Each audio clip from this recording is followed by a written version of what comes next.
Good morning, everybody. Welcome this wonderful Monday morning to Reading the Red, looking today at chapter 10, verse 41, and bringing that further teaching that Jesus revealed to us on Friday. So 41, it says this: "He who receives a prophet in the name of a prophet shall receive a prophet's reward. And he who receives a righteous man in the name of a righteous man shall receive a righteous man's reward." So the obvious question that you have to ask in that is, what is a prophet's reward? What is a righteous man's reward? But before we do that, let's look at what it is to receive someone. We said earlier that when you receive, as it were, Jesus, you receive the message. When you receive the prophet, you receive the prophet's message. When you receive the righteous man, you receive the righteous man's message. So it's all about recognizing that the person who is carrying to you, as it were, the insight of God or the teaching of God, is the person that's in effect trying to bring God into your life, God into your moment, God into your situation. And so to receive someone is to receive not only them, but receive what they say.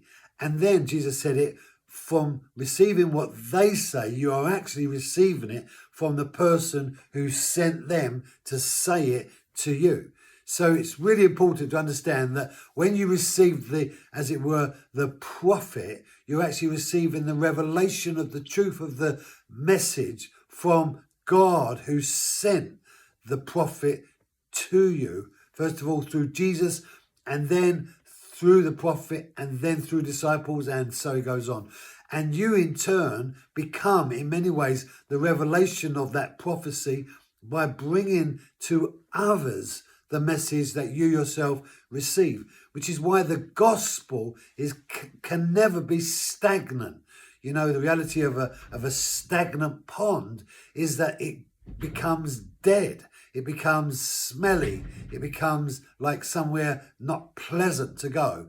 But when you come to something that's like a river that's moving, a stream that's flowing, a waterfall kind of effect, trickling, bubbling brooks, there's a sense in which this life-flowing water keeps on bringing new things.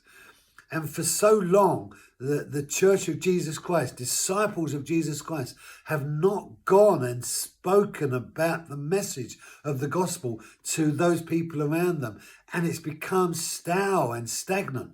We need to get the waters moving again in order for the life-flowing revelation of the gospel to start impacting the world again. Our world is not in a good place. It's damaged and it's dying, and it needs the gospel, and the kingdom kids are the ones to bring the gospel. So when we receive the message of the righteous man, we're receiving, as it were, them, but receiving the word. When receiving the prophet, we're receiving the prophet's word. So what's a prophet's reward? Well, truth is, the Bible doesn't say this is the prophet's reward. The truth is that there is no declaration as such to say this is the reward of a prophet, except that when you as a father or a mother embrace an insight into your children about something right and good, and they get it, there is a pleasure and a joy and a great sense of well-being in you because they took on board the message.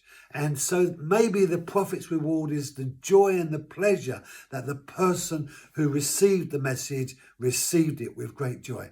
Our time is gone. Be blessed. I'll see you tomorrow. Have a great sunny day.